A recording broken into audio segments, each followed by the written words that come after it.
Hello, hello, hello. On today's episode of What's New in Genesis Now, we have a really cool feature that allows you to send a text to another user.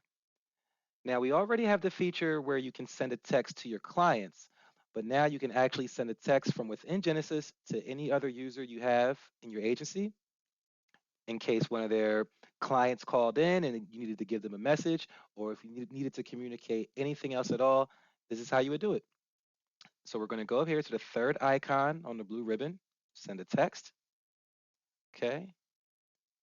You want to make sure that users is chosen.